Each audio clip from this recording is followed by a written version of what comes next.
Hi everybody, it's Tatiana and I am doing my wrap up for the month of July. This will be done in two parts because I read a lot of books this month. This is going to encompass everything, the books that I read this month as well as Booktubeathon and 24 and 48, even though they're going to be split up.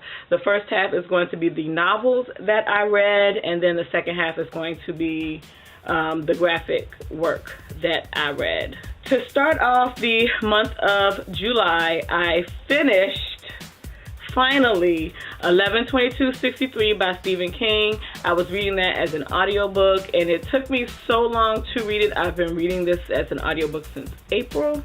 At the end of April, is when my sister got married, and so I was doing a lot of traveling back and forth in preparation for that, and so once that happened, my road travel was significantly reduced, and what had nothing to do with the actual flow of the novel.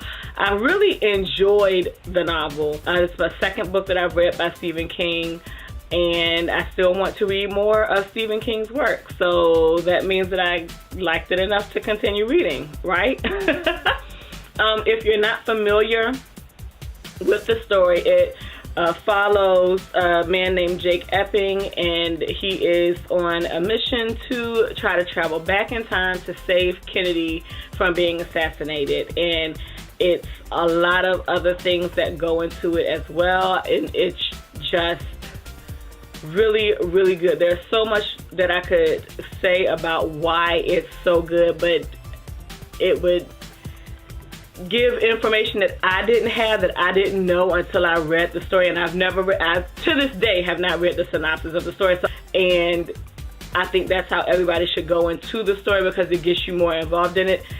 King is the master of suspense. I am not a fan of suspense. Oh my goodness.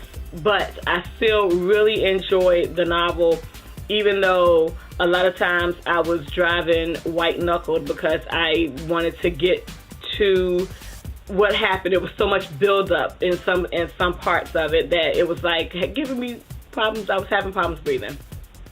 I also finished The Skull Throne by Peter V. Brett. This is the third book in the Demon Cycle series. I did do a review of that. I will put the link to that up top if you are interested in checking that out.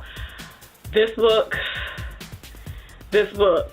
because of how this book ended, I immediately jumped into the fourth book, and we'll get into that later. I also read Sugar by Bernice L. McFadden. This was a reread for me. I read this when it first came out, either 15 or 16 years ago. It came out in 2000, but I don't know if I read it in 2000 or 2001. I also did a review of this that I will link in above. You can check that out if you haven't done so already. Slamming. She's awesome. And I did this as a buddy read with Lady at Freeform Lady.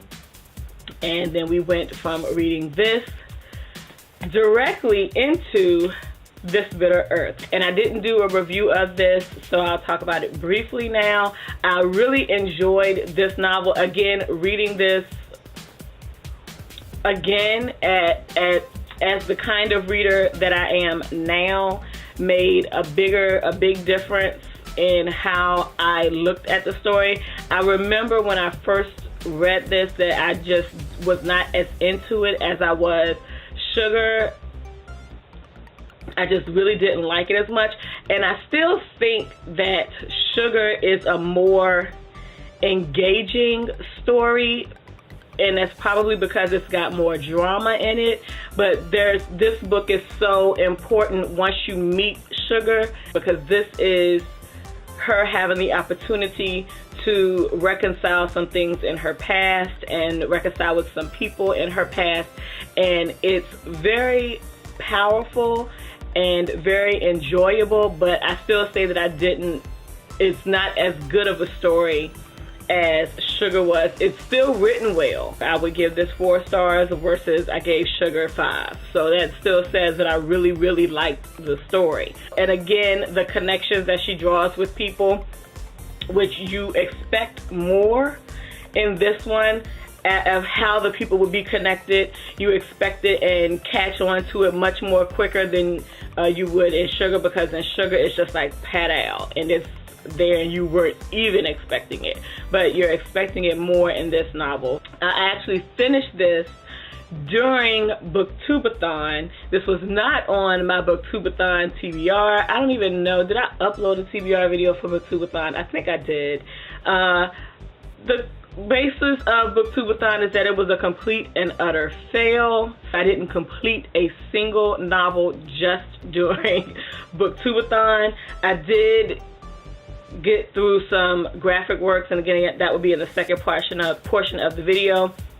What I did start during Booktubeathon was The Inquisition by Tara Matharu. This is the second novel in the Summoner series. I don't know if it's going to be 3 or more books at this point. I think it's going to be more than 3. But this is the second story in that series. I read The Novice last year. I will put the link to that review also, either above or below. I don't know if I've run out of cards yet. But I really, really enjoyed book 1, and I liked book 2. Book 2 seems to have the typical sequel sufferings that many literary and as well as movie sequels can have, where it's a little bit slow, but it's also giving you a lot more information about the characters that you met as like a sideward glance or a peripheral glance in the first novel is giving you some more information on some of those. We're getting to see more of the villains in this story, and there are things about this story that I didn't particularly care for. Number one being the fact that these are kids and they have to deal with some things and do perform some acts that the adults are not performing when the adults should be performing them, because they've got all the damn experience.